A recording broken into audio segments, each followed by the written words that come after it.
What if I told you you don't need an expensive studio, you don't need fancy gear, and you don't even need to leave your house to take photos like these?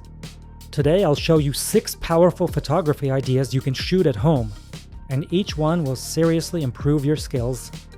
These photo exercises will level up your photography skills without leaving your home. They are especially useful for beginner photographers. Hi, my name is Alexander Ippolitov. I'm a member of the European Association of Professional Photographers, and my photos and articles have been published by National Geographic and Discovery, and I've been teaching photography since 2009. Alright, let's get started. You probably have incense sticks and a lamp at home.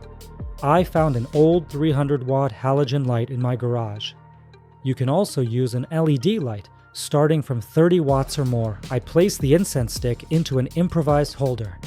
In reality, I simply unscrewed a cabinet handle and used it as a stand.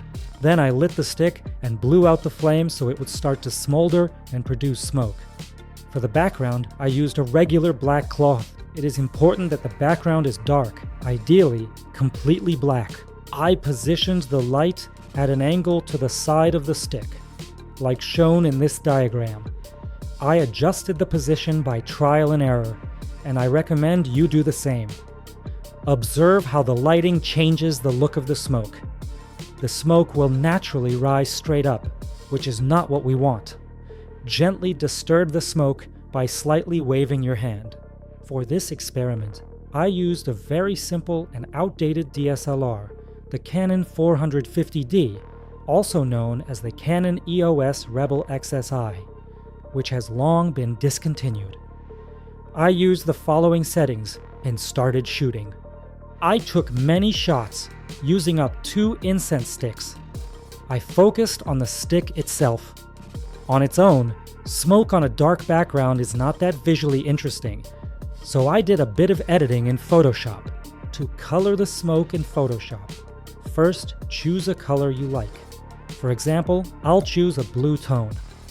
Then select the brush tool, set the blending mode to color, and simply paint over the smoke. Only the smoke will be colored, as long as your background is black. If your background is a different color, it will also be affected. So make sure your background is black.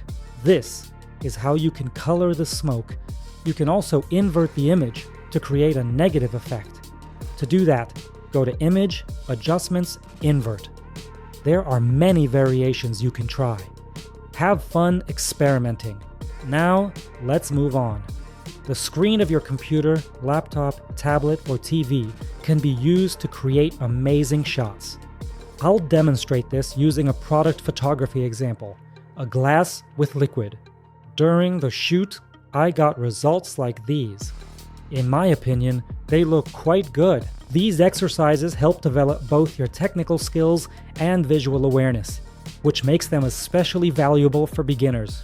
You can create backgrounds in Photoshop or download them online. First, I created some very simple backgrounds in Photoshop. These are used for creative lighting effects. Then, I found some bokeh backgrounds online. By the way, you can find all the backgrounds used in this lesson via the link below the video, so you don't have to spend time searching or creating them. Next, I placed some books underneath and covered them with dark plastic. You can use any black material, fabric, paper, or something similar. Then, I placed a piece of glass on top, which I took from a bookshelf. If you happen to have dark glass, then you won't need the black base. Now open the background in full screen mode and start shooting. This is the kind of interesting lighting you can get when photographing a glass. By the way, you can shoot this with any camera, even a smartphone. For my camera, I use the following settings, but feel free to experiment and play around with your own settings. You can also create short videos using moving bokeh backgrounds. Alright, let's move on to the next exercise. We're going to shoot water splashes. In this exercise, we'll improve your high-speed photography skills. We'll be photographing the splash created by a falling glass of water. When shooting indoors, you'll need a light source. This can be a window with bright sunlight or a strong artificial light. I use the same 300-watt halogen lamp. It is also recommended to use a black background, like black fabric or cardboard. You can shoot without it, but you will get a much more interesting result with a black background. Set up your scene so that the light source is positioned like this or like this. Now we need a fast shutter speed, which means we need a wider aperture and possibly a higher ISO, since the lighting may not be very bright.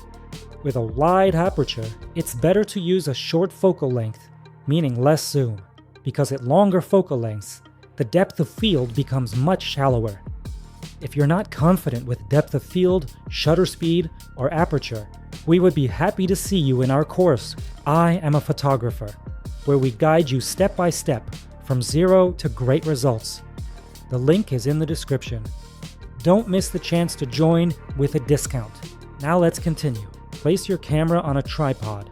It makes shooting much easier. Switch to manual mode. Set your aperture somewhere between f2.8 and f4. Set your shutter speed to 1/500th or faster. Then adjust your ISO. Start with ISO 100. Take a test shot of the glass. If the image is too dark, increase the ISO. Take another shot and check again. These were my settings.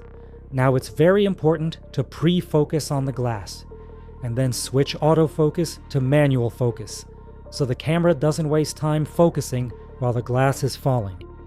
If your camera cannot shoot faster than 4 frames per second, it's better to turn off burst mode. It won't really help.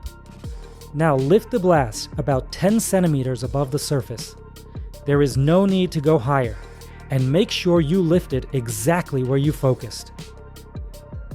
Be careful. If you lift it too high, the glass might break. Now release the glass and press the shutter with your other hand, and there you go. But if you think you'll get a perfect splash on your first try, you're mistaken. Keep trying until you get it right. This is one of the best training exercises in photography. Remember that. Next exercise, light and shadow. Take a flashlight and create a narrow beam of light. Open a book, place a ring, and position the light so that it creates a heart-shaped shadow. Take a photo of this scene. It's a simple but effective exercise. Give it a try. Once you succeed, use your creativity and come up with your own light and shadow scenes. And don't forget to share them in the comments. Alright, moving on. Next, macro photography. Your interchangeable lens camera can shoot super macro, even without a macro lens. Simply remove the lens and turn it around. Be careful. Do not scratch the front element against the camera mount. If you have a manual lens, you'll have full control. If you have an autofocus lens, which is most likely, you'll only be able to shoot at the widest aperture. In any case, you will need to focus manually. There are special adapters for this, but I don't have one. So I simply placed the camera on a table and held the lens in reverse. Everything works in reverse here. Maximum macro effect is achieved at the shortest focal length. As I mentioned earlier, the downside of autofocus lenses is that the aperture stays wide open, which means a very shallow depth of field. The faster the lens, the shallower the depth of field. But none of this prevents you from practicing super macro photography. And don't forget about lighting. The brighter it is, the better your macro shot will look. This is the kind of image I got. A match head in macro. Now let's create beautiful images using oil and water. Ideally, you'll need a rectangular glass container with a flat bottom, but a round one can also work. However, round containers often have uneven bottoms, which may not be ideal. I didn't have either, so I used a glass shelf again. I made sidewalls out of cardboard and taped them together. Hopefully it holds for about an hour of shooting. Next, place the glass on supports of equal height. I used jars. Place a tablet or laptop screen underneath. Pour in some water and vegetable oil. Start shooting, occasionally stirring the mixture so the oil forms different shapes. Now open a colorful wallpaper on your screen. I simply searched for colorful wallpapers. Focus on the oil bubbles, not on the image on the screen. Otherwise, it won't work. Oil and water create fairly large bubbles. If you want smaller bubbles, add a bit of dish soap and mix it. The bubbles will become smaller, and this is the kind of interesting result you can get. I believe this is an excellent exercise for improving your photography skills.